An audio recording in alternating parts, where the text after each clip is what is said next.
Hello, ladies and gentlemen. Welcome to the Welsh Esports League. It's week number 2, which means it's our second play day for the Rainbow Six Siege, the best game that is on display in the tournament. And, well, to break it down this evening, we are going to have 2 games. I will be Golumolu. Well, I always am, but I will also be Golumolu tonight. And I'm going to be joined by Conch Cast once again. We had a lovely little Oh, time last week seeing how the action unfolded, and we're back again. We got invited back for week number 2. somehow, some way. I mean, I will admit, I missed you on Oh, Thursday for that Overwatch game, man. It was honestly so good. Um, but hey, listen, this ain't Overwatch. This is Rainbow Six Siege, and as you said, it is. we're in for a shocker tonight, ladies and gentlemen, because we ain't just obviously, as you know, as typical esports Wales goes. We ain't playing one map tonight. We're doing a doubler, and to make things even worse, we've got the exact same map, which will of course be Oregon. And to make things even worse, we've got the same team twice, which is the Pirates. And I apologize, Pirates, in advance for saying that was a bad thing. But we've basically got a double or nothing at this stage. Now, the real question is Pirates going to run into the next map with confidence, going, hey, we just sweeped and we're looking fresh, we're looking good, we know exactly what we're doing for Oregon? Or are we going to see, oh God, we should have played Skyscraper? I mean, it will be interesting, right? We did get to see the Pirates last week take on the Goats, and how would that game was a little bit quick. Mm. We were just plodding away through the first game, very close 7-5. The second game, complete change of pace. The Pirates had a dominant performance against the Goats, 7-0ing them in the second game of the season, get that 7-0 into the books nice and early on. And I think if they can continue that sort of trajectory, right, where you have that constant aggression, they looked very good at grabbing opening picks and playing around it. I think the Pirates, you're kind of looking at them as one of the top teams in the table. For me, it's them and the Swans, so it'll be interesting when they get to play Mm. each other to see how that sort of unfolds. But the Pirates, for sure, going to be one of the top contenders, and so to get into them twice tonight should be really interesting. And okay, Oregon, sure, everyone knows the Oregon memes. Oregon, yep, go ahead, but it will be interesting to see the other 2 teams that the Pirates will be facing and how the fundamentals of those teams will stack up. Because Oregon is one of these maps, right? Where yes, everyone knows it. You know what you're doing. You should have a solid game plan on both attack and defense. But it always tests you. If you make these mistakes, if you don't drone properly, if you don't take space efficiently, if you're wasting too much time, Oregon has a map that will really punish you for it. So it will be interesting to give a good sort of litmus test for the other 2 teams. Oh, most definitely. So, and as you were sort of talking there, I sort of was thinking to myself, this isn't even just Esports Wales Rainbow Six. This is literally, this could be named the Pirate Saga because it's the third game now we're going to be casting at them. We're going to kick it off with them versus the Dragons, which, as you said, I mean, the Pirates, we've seen them play multiple. Well, we've seen them play once now, and they've proved that they can Yeah. bring something to the table. As you said, Oregon is a map that fundamentals ultimately win this map. Yeah. Everyone knows how to do certain strats, certain things. I mean, everyone knows how to attack, defend. But ultimately, what you've got to remember about Oregon is that there are a few things that I love about it, and a lot of people find it stale, but there's a few things that certain strats, I guess you could see, that you could bring out to throw off the opposition. Yeah. But I also like how it's not like old Border where it was like literally play this, that, or the other, or you lose. Where it's like you should probably play like this, but ultimately you can sort of make abbreviations. Like I Yeah. talked about this in the last game, for example, last stream, sorry, for example, where we can go for in blue. We kind of put a shield deal or the ADSs. We can play a clash there if we really want to. Yeah. Now, of course, then as soon as you start thinking everything's in that utility, we're going to push down. We're going to ignore it. We're going to come down freezer. That's the brilliant thing about Oregon. It's no matter what the strat is, there's always an answer, but there's always a counter answer. Because, oh, wait there, you want to push down freezer? Let's set someone up in there. And then it becomes this whole game then of where do we place utility? And every single strat has an abbreviation to it and a change to it, which just makes it overall just brilliant, I guess you could say. I mean, it is a genuine fun game. It's not a slaughter fest, I guess. That's the best way Yeah. of putting it. Yeah, I think Basement on Oregon is one of those sites that just has so many ways of playing it. Where you look at Oregon, it has that standard attack. You're going to take towards try and get that E-box hatch opened up in meeting. You're going to try and clear out that pressure around bunker, take the control around pillar, and look to walk in for the plant inside of stocks and storage. But yeah, like you mentioned, you can always go for that freezer laundry push. And I think having diversity and flexibility in the team is going to be really important to see. We've seen a difference in some rosters really having that depth of being able to bring out lots of different operators where there are really important tools. Flores is going to be interesting to see if he makes it through the ban phase, if he's available. If he is, holding on to key positions becomes a little bit harder unless you invest things like the mutes and the mozzies to try and slow that progression down. It will be interesting to see how that ban phase changes up what these two teams have available to themselves. And I mean, look, I'd expect to see a similar sort of defensive ban. Valkyrie might be gone. Azami's Mm. probably pretty likely. But there are so many defenders now that have these big, important spots, especially on a map like Oregon, where I feel like what Oregon bans that you want to ban out, Valkyrie, so difficult to deal with on top floor. Azami, difficult to deal with everywhere. Those keepers are so strong. Mirror, there are so many good mirror spots in this map across. Mm. The top floor is probably the one where you're least comfortable at times, but you still put them in pit. You can put them watching towards big window. There's so much flexibility with the gadget. You're looking at things like the Maestro. Sometimes teams want to get rid of echoes if that's something that they're afraid of dealing with on some of their pushes, especially on the longer sites like the meeting. I'm really excited to see what slips through for the defense. I didn't even mention Solis, Conch. You didn't even mention Kaid. Didn't even mention Kaid. There's too many. But here's the thing. This is not to say that I want to see more bans come through. I really like that I feel like we've now reached a point with these bans where they matter more than they have in previous seasons. Previously, you ban that Thatcher, you ban the Valkyrie, and then you ban Mira or Kaid. That isn't the case anymore. There are so many different operators that you want to get rid of. Same for the attacking side of things. Flores, Osa. It'd be interesting if we see Osa play. We saw that last week on Oregon with teams trying to get that space with the shields. Is that still a thing? Those Talonates are so strong, commanding lines of sight. You're looking at things like contesting that deployable shield to set up inside of dorms next to the kid's bedroom door, right? Where it's just watching in towards trophy. You set your Talonate up, you now have a way to contest that power position. There's a lot of diversity and flexibility. I'm looking forward to seeing what these teams bring out. Oh, most definitely. So, and as we keep mentioning, Oregon is such a diverse map that I think that's ultimately why it hasn't seen, I guess you could say, the bottom of the pit in terms of map pools. Like we saw Border once everyone had sort of figured out, and it got a little bit stale. We saw it sort of dwindle off. It fell. Yeah. I guess you could literally quite say fell off.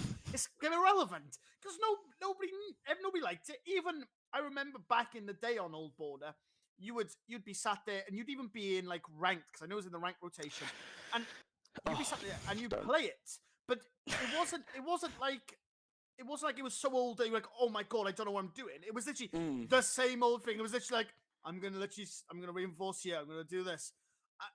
I swear, Armory, I don't think I've ever seen anybody change up that site, because you would change it the most slightest bit. Nah, it's over. Like, you don't win. It's GG. Compared to Oregon, for example, man, there's, as I said,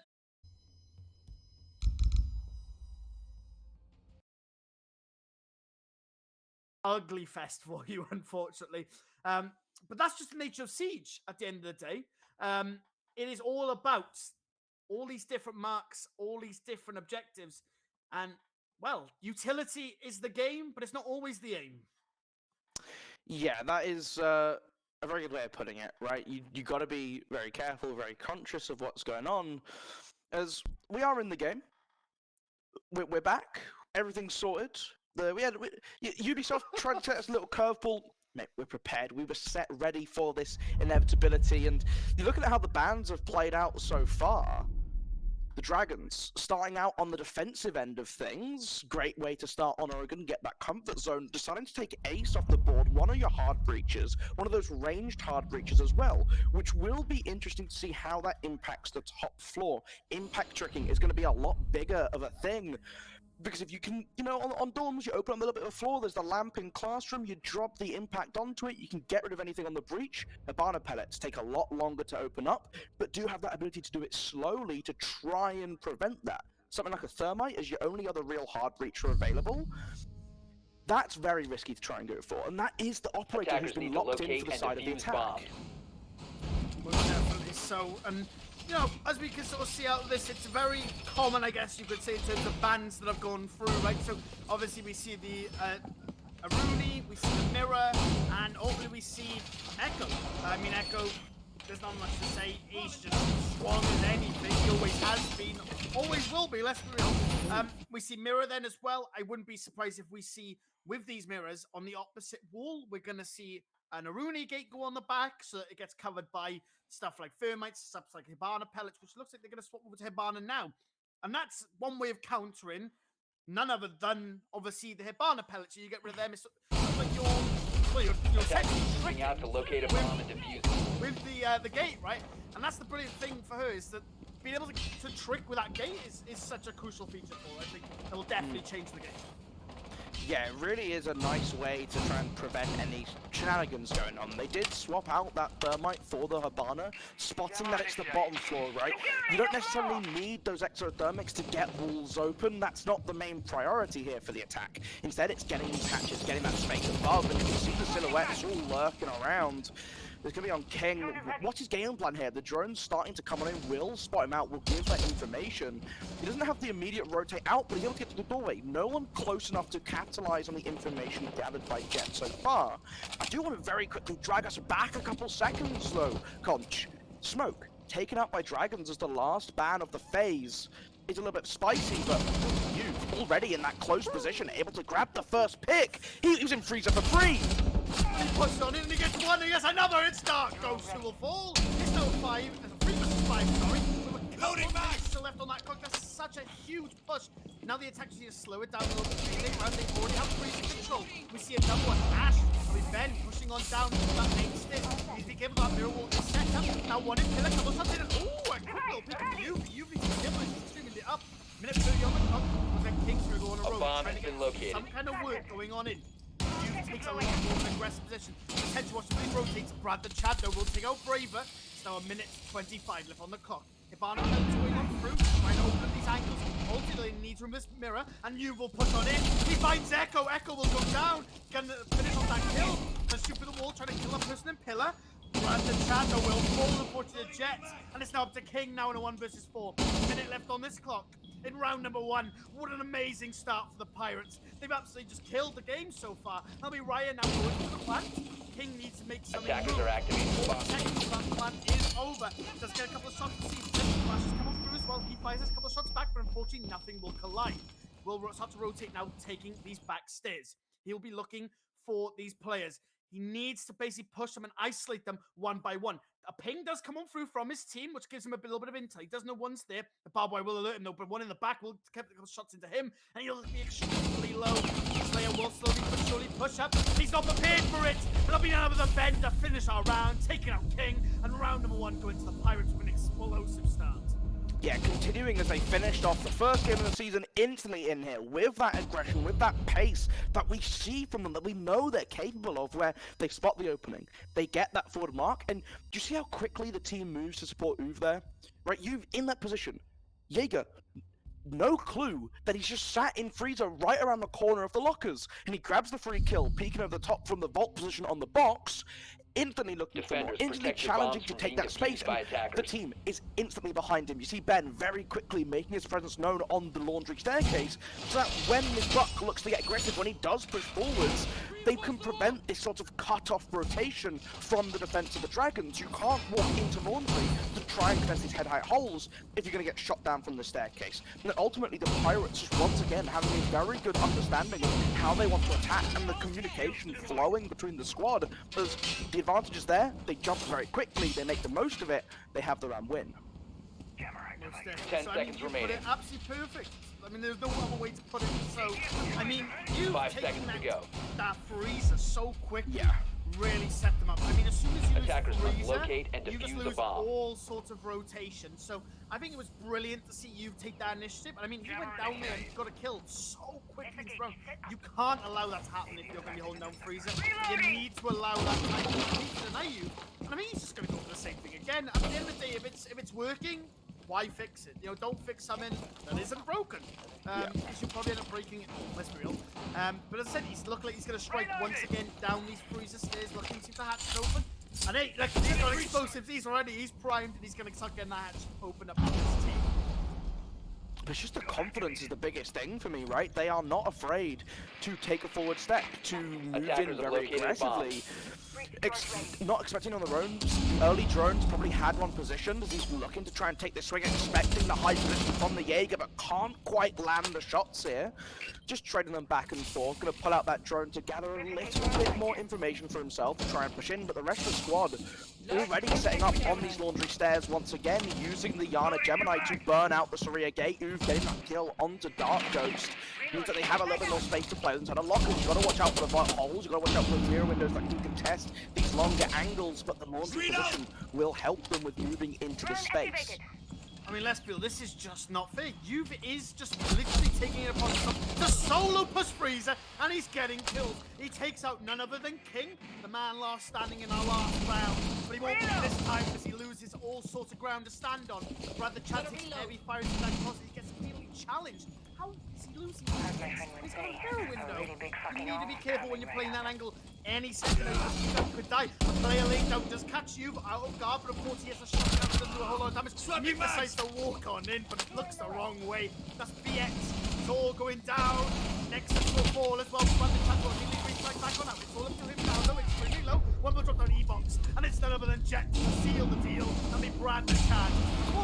Not as much of a Chad as he maybe had hoped to be, and he will unfortunately fall. Giving Pirates another round. That's round number 2 going to them. It's a very similar attack here, Conch, from the Pirates, right? Get that early space inside of Freezer and just walk up. Have the laundry players walk down. The response from Dragons this round wasn't to Defenders, address protect the your issues bombs with from their being defense. defused It was by just attackers. to run it back. And Pirates, seeing very little changing, just decide that, you know what? Worked before, it will work again, and they pull it off. I want to see them just take a little bit more of a forward step away from the site. Pirates, you're seeing how quickly they want to walk in, they want to take space across the map, they want to deny these sort of flanks coming off. That's why they're bringing tools like the Nomad. You can't walk up the rear stairs and catch them off, at least without using something like an impact grenade or some clever gymnastics to get past the air jab. Look, they're doing a good job so far of just really putting pressure on Dragons. But they're kind of hampering themselves. They aren't expanding. They aren't taking up space and Attackers are forcing moving out Pirates to to locate a fight bomb for and defuse every it. inch. And I want to see them, if you're not going to be playing aggressively by Freezer, if you're not going to need to use that door to rotate out, barricade it. Give yourself more time. Give yourself more sound notifications. There are ways without changing your operator lineups that you can implement just parts of the game to slow people down. I most definitely agree with you, sir. I mean, there is no better way to be putting it. At the end of the day, it is about taking your time, being strategic with it. As you said, you know, there's not a lot of resistance found by these players. They're just sort of able to get these positions. Not a lot going on. There's a lot of utility on the site. Hopefully, when you're getting pressure by 4 different angles, is utility on site gonna mean anything? Most definitely not, no. I mean, we saw the only thing that he had that was deterring him was the camera. And that's real. He don't care about a camera. He's just gonna destroy that. He's gonna walk straight on him. You see how once again he's probably gonna seize this moment now and try and take at it. He's gonna drone that out. Does find one behind his shield. I might get the for him, but is it gonna be that much? No, it's not, because Nexus will go for a peek and he'll see a couple of shots in. He's got confidence. He just walks in. He's like, alright, show what big. Rather Chad gets tagged a little bit now as well. Jet will take out Dark Ghost. Dark Ghost he's struggling, man. He's down really early on, which is a shame to see. Would you see you? Look at him. He's got immediate control of that attic. There's nothing that can stop him now. He has, as I said, once again, he can cut off every single angle he possibly wants. He doesn't need to do anything extra now. He's playing exactly where he needed to be. Anyone who wants to rotate and try something, they can't. It's done at that point. And we just see once again Dragons being so uncomfortable on this site. They're trying to expand back out, but when you're half side, you can't. And we'll go down. Will that kill that player? Ooh, just not managed to take out that. But Echo's there to deny it. You will fall, however, though. He's currently down on his knees. Nexus, though, will potentially go in and finish him off. And he does. Now, even across the board, Ben, though, will go next with a huge refrag. Brave will go grab the Chad. Unfortunately, we got Echo still underneath, trying to potentially work his magic, essentially. Rotation will get stopped, though, by Braver. And oh my god, this team's just on fire. They just know all the locations of all these different players. We can see Razor now trying his best, trying to get back on up into that site. Doesn't manage to do so, though. Will try and deny the site, but ultimately doesn't have the opportunity. But oh my god, he goes underneath. Big. Attackers have recovered their diffuser. It's now a 3 versus 1. It's Oh, still knows. really hard by him. But of course, that does give away his position of being underneath. They replanted in a different location, and now it's all up to Razor to try and fight. But unfortunately, Braver is there to seal the deal, and round number 3 goes to Pirates once again. And I mean, man, Pirates are looking so strong. I can't even explain if there's anything that can really be done at this point for the Dragons. I mean, it's just looking like the Pirates have literally set sailed their ship to the key to victory. It was a bit difficult for them. Again, I think we're just seeing you've just have the confidence, have this sort of aggressive tendency, and the Dragons just a little bit unsure what to do, right? They hear the breach getting opened. Nexus on that Dawn decides, you know what, I'm going to take the swing. I'm going to try and catch him off early. Gets a little bit of damage, takes more in response, and then just ends up having to fall back and very quickly just shut off from playing in pit. They don't have shields or other forms of utility. They had, what, 1 ADS to prevent anything coming over? Maybe you drop a shield there. Maybe you just put something so that when you're trying to hold on to pit, you actually have the staying power. They've got 2 deployable shields available. They're putting 1 close on this door looking at the trophy, which is a very common shield position to see, and I'm expecting the Echo remaining. to put the second one, again, watching it towards trophy door, but 5 seconds what left if before insertion. you just stood a little bit more aggressively inside of pit? What if you just Attackers tried to objective is to challenge them locate for a a bit bomb of this and defuse space? it. If they are looking down at deployable shield with very little explosives, right? They have 2 frag grenades on Yana for their team. You put an ADS down, you put a little bit of support for it, you can really lock down some of these more sort of cozy positions. But instead, it's going to be a very similar setup. Once again, the Dragons running it back. I have to wonder if this is sort of the right way to go about things. They are trying to use this lead to slow down towards Master, and that's where the attack's kicking off this time around.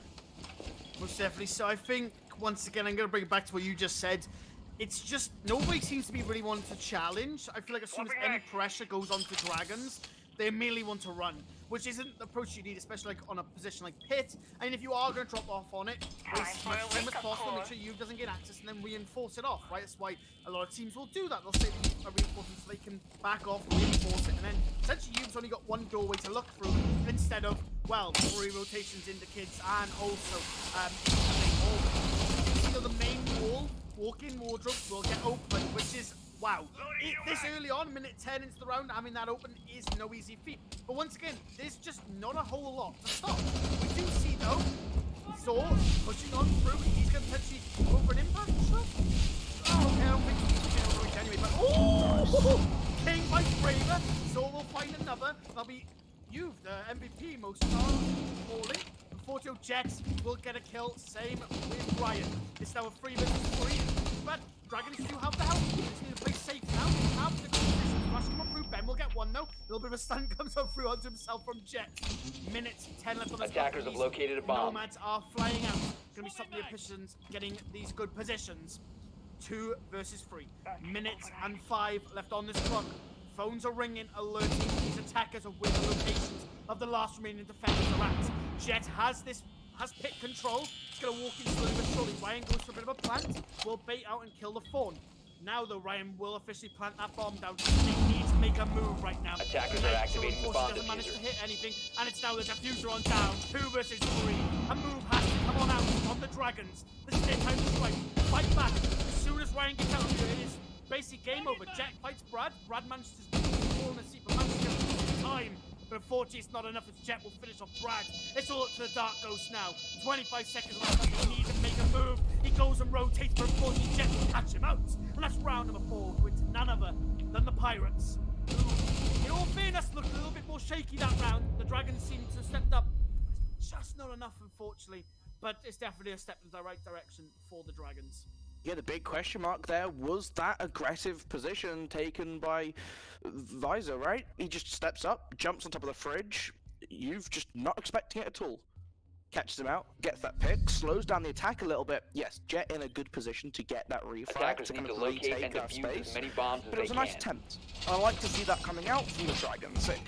It's a good idea that they might be starting to get a little more comfortable taking a little bit of fight back to the Pirates. And I think the Pirates as a whole just have a very, very strong understanding of how they want to attack on Oregon, and they're doing a great job of just hitting all the steps in a timely fashion. Their time management has been exquisite so far this game. There's never been a round in which you're thinking, guys, you've got to get a move on. Right? They are very good at identifying where defenders are playing, moving into the spaces they're not, and 10 using seconds full to advantage insertion. of the utility and space provided to them to just take the next part 5 of the seconds to puzzle. And insertion. it's really good to see a team look this comfortable attacking so Attackers are consistently, moving out to especially locate when a bomb and attacking defuse is considered, and rightly so, the hardest side to play in Siege.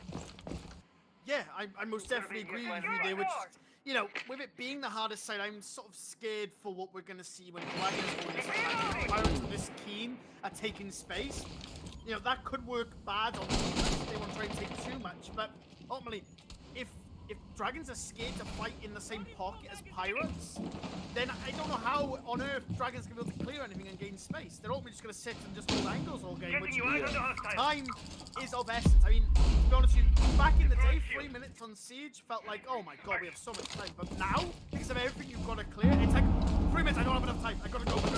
A lot of these, well, it ultimately comes down to, I mean, I know it's the meme, Yokai can handle this. 20-second meta is a thing because of the time and the time management that it brings.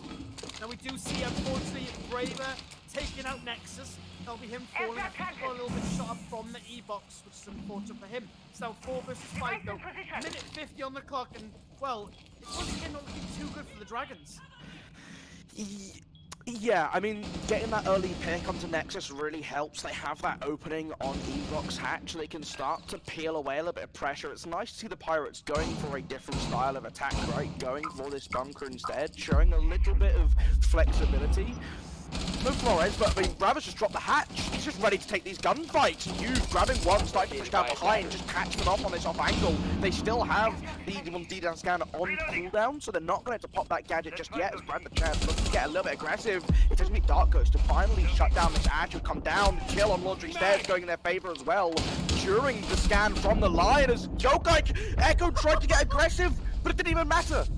The Pirates, despite this pushback from the Dragons, able to win out enough gunfights, just have enough presence around the site to win it out. Wow. I mean, what Dragons seem good once again. There was a few things and I was like, okay, let's go. You know, we saw Dark Ghost, we get a nice little kill. Brad the Chad fought back as well. But then all of a sudden, it was like Pirates were like, oh, hold on a minute, boys. Hold on a minute. We're like losing our footing. The best way I can describe it is if like two bulls ran at each other at Attackers once, need to locate right? and defuse And as many these bombs bulls as they can. collided, they were both, you know, they were head on head and they're both pushing on each other. One bull, this is the Pirates, for example, you know, the Dragons slowly but surely held their ground, put their feet down, and also Pirates were like, hold on a minute, we can see you plant your feet. They then planted their feet, but ultimately just pushed off on their feet and just went bang, just steamrolled straight on through. That's exactly what we saw. It was just like Dragons were getting there. They were finally there. They were gripping tight onto that victory, and all of a sudden, it just came barreling back like a truck essentially, and just 10 seconds left before insertion. Now the Pirates winning another round, which as of right now, 5 seconds to 5-0 insertion. is not good at all for the Dragons. They need to at least take this round if they Attackers want must any chance of locate and staying in defuse this. a bomb. Well, it will be an interesting one, right? Pirates showing they can attack from both sides, right? They can take that laundry, they can take freezer, they can also just walk behind and take bunker and fight you that way. I don't know. It's going to be a little bit dangerous. The Legion, though, just going on a bit, taking a bit of a gander, going to just investigate meeting a little bit, trying to crawl around. Spotted by the drone, spotted by a second drone driving onto the stage, and has to be a little bit more cautious, especially with the Buck opening up that space above. Ben in the position though, Conch, and he sees the booty. Smack the booty. Dark Ghost just lurking around split. He's not walking out just yet. Ryan's drone in the right spot, will be shot down. You've very quickly just coming and wrapping around the back, grabs that kill. He was locked. They had every angle on him. That is an excellent way to cut off these roamers. The Dragons losing early member once again about a minute in. And I will just say this. I feel like, at least this is my own personal opinion, I feel like we're seeing, I know this is like kind of like a sweep, but I think we're seeing a completely different Pirates tonight. This is absolutely insane the way they're playing. They're rapping, they're playing like a snake. They're being so slippery in these positions, and they're only just wrapping around their prey. Bomb located by attackers. Which is exactly what you want to do on Siege. You know, put someone in a bad position and immediately strike, right? Always go straight for the most vulnerable positions, and you will do that. He is the snake of Siege. Comes on through, finds King, finds Brad as well, and he's now just looking for more slaughters. There'll be unforced to a couple running on through. Ben will seal the deal with a deagle shot. Ryan also assists towards the end there. And well, that's literally 6-0 in the favour of Pirates. And, I mean, Dragons are on attack now with Pirates on the defense. I mean, if for whatever reason, and I say this not very lightly, if for whatever reason we see Pirates win this round, obviously it is match point, so they will indeed win that game. And it'll be so heartbreaking for the Dragons because I can see their intentions. You can see them slowly but surely lighting up. But I just see, like, ultimately, it is just too strong. Attackers need to locate and defuse as many bombs as they can. They're able to slither around. They find their prey. They pull them into a bad position, and they strike together. It's not even like they're going in one by one. They strike at the right time. They distract. They strike. They take advantage. And that's exactly what you want to see from this team. They are playing this. To be honest with you, what I would consider So I wonder, right? What would happen if you took this siege to 2 minutes 30 in a round? It wouldn't exist, mate. You cut 30 seconds off the 10 action seconds to phase. go. I think that might be able to be doable. 5 seconds to insertion. Crazy.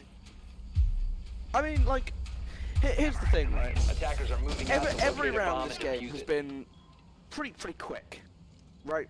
Realistically, Pirates haven't been in a position where they've needed that extra 30 seconds. Okay, that's a good start. That's I guess not it- shabby. Oh, Jet was going for a traditional spawn pick. Mm-hmm. He was going for El Clasico in the tier 3, and well, he paid his price for it. I mean, well played for King for spotting that out and ultimately getting what I would consider to be a free kill. That's why we don't spawn. Reloading! He does fire a couple of bed, couple of hit in the shoulder, but nothing consistent. King, you know what? I'm liking this aggression from King. King's getting stuck in. He's making things work. He's making things happen, which is exactly what they need to be doing on the defense. But unfortunately, fell short of it. Now, this is an interesting strat right here to leave this open. We do see the Buck slowly but surely jump in and rotate round. Might potentially fall if he's not careful. If he doesn't realize. He will get on the drone though, which I think is a very smart idea. Do not get yourself Attackers caught drop up. the bomb Sounds diffuser. bad. And oh! He gets a nitro and he takes out 2. I'm guessing, oh yeah, it was on a walk-in. That's now the bomb down. You've taken out Osa, a position gainer, and also the hard breacher. You ain't getting through that wall unless Buck comes around, which let's be real, Oof's probably not. He's probably just going to play his own game. Oof, sorry. That was me, still in the mindset of attacking team for the Pirates. Zor, sorry. You know, he's probably not going to rotate around. He's probably going to stick with the plan he's got of action right here, which, if I'm going to be honest with you, this game, I don't know how well the plan that's going to be for him. Because I see that Brother Chad makes an amazing plan and will take out Ryan. And, well, it's all looking a little bit more even now. Pirates are also down in the HP lead. Minute 15 left on this close. Do you see Pitt, who's still in control? They still have these critical positions.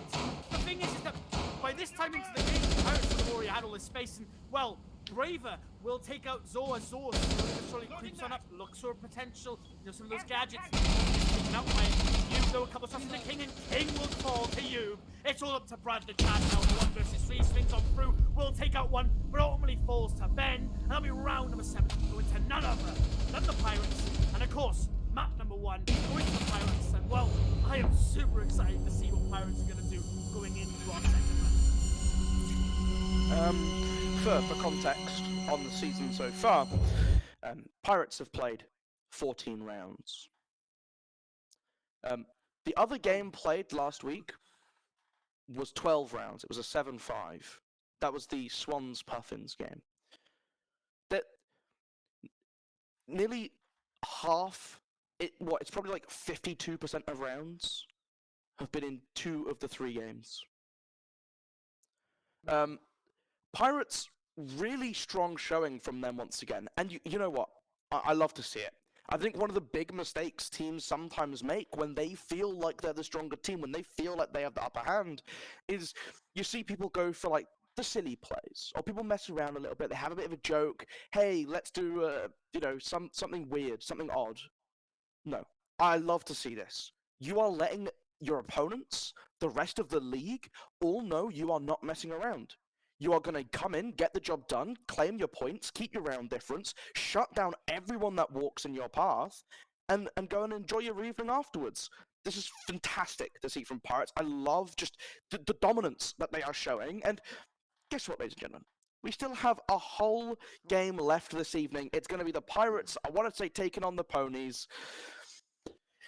That's going to be an interesting one, because again, we haven't really seen the Ponies yet. So, can they keep their, not just unbeaten streak, but flawless streak going? Is it going to be 21-0 after 3 games? Well, you'll have to find out. We're going to jump to a very short break, but we'll be back with you very shortly. So, go grab yourself a snack. Any snack recommendations, Conch? You put me in a hard spot now. Hey, listen, if anybody's got any Skittles, yeah, at me in the Discord. All right, Skittles are the snack of Welsh Esports League for tonight. They actually make your mouth really dry, though. Do you ever find that Skittles make your mouth dry? I've never eaten enough Skittles to make my mouth dry, I won't lie. Okay, well, maybe that's a me problem. On that wonderful note, we will catch you in a very short amount of time. Make sure you're back for game number 2, the Pirates vs. the Ponies.